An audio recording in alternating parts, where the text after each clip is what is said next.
Hi everybody. Tonight we're going to talk about George Palmer Putnam, the grandson of the founder of Putnam and Sons Publishing, and he was a very notable character, some would say notorious, because of his connections to the flying community in the 1920s and 30s. Putnam formed a relationship with Charles Lindbergh in the early 1920s and secured the publishing rights for Lindbergh's autobiographical account of his solo flight across the Atlantic. Published in 1927, it became one of the most successful books ever published by any publishing house.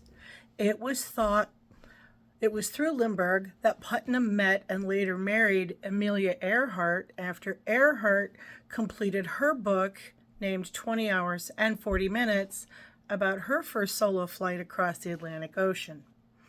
Putnam continued to sponsor Earhart's flying career and stepped down as president of Putnam and Sons in 1930 when it merged with Milton, Black and Company, where he assumed the role of vice president of operations. George Palmer Putnam invested the majority of his time managing Earhart's career and securing additional sponsorship for solo flights, nurturing additional pilots that were emerging, especially female pilots. He was very invested in Purdue University, where there was a very blooming flight program and training for women in the interwar period in the 1920s and early 30s. When Earhart disappeared in 1937, Putnam published 2 additional works by Earhart for the fun of it in 1932, and The Last Flight in 1937, and The Last Flight was assembled entirely by George Palmer Putnam, and it included essays written by Earhart when she was flying, her thoughts, and personal letters between the two of them during their courtship and marriage. Once Earhart was declared dead in 1939, Putnam set up a new publishing company, so he left Putnam and Sons completely due to the merger. There were plenty of Putnam relatives to step in for him. He wanted to strike out and do his own thing again. So he moved out to California and set up George Palmer Putnam Incorporated, and it was a small and moderately successful publishing house. But once World War II began, there wasn't really a call for a lot of leisure reading that we saw in the 20s and 30s. Putnam went ahead and entered the service, so he put his new publishing house on hold. Entered the service as a captain.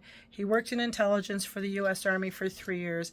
And then in 1945, when the war was over, he went ahead and bought a resort named Stovepipe Wells in Death Valley, California. And his whole point behind doing that was to establish kind of a resort for returning servicemen, wives, kind of a getaway, because you had a lot of returning servicemen and women at this point, and he was trying to create some kind of nice getaway place.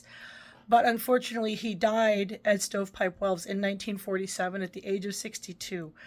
And he led an incredible life. He always struck out on his own, and he had the money and the class to do pretty much anything he wanted. He could maneuver in any realm, but he really chose to pursue flying.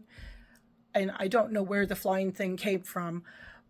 Out of all the research I did on him for my research paper, the only link was him and Lindbergh, when Lindbergh approached him about publishing his book.